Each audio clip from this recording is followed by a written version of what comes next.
এ পর্যন্ত যত আইপিএল আসর হয়েছে এবারের আসর সকল আসরের রেকর্ড ভেঙে চূর্ণ বিচূর্ণ করে দিচ্ছেন।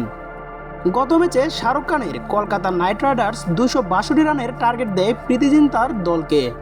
দলের হয়ে বিধ্বংসী এক ইনিংস খেলেন ওয়েস্ট ইন্ডিজ তারকা Sunil Narine.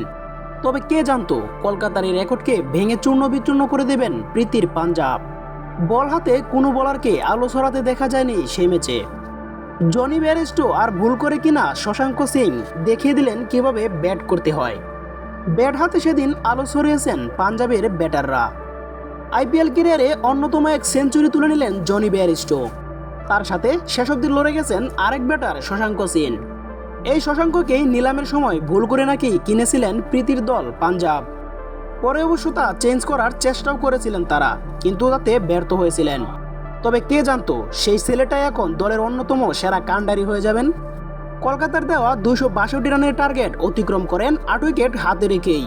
Johnny Bairstow 108, Shashank Singh 68।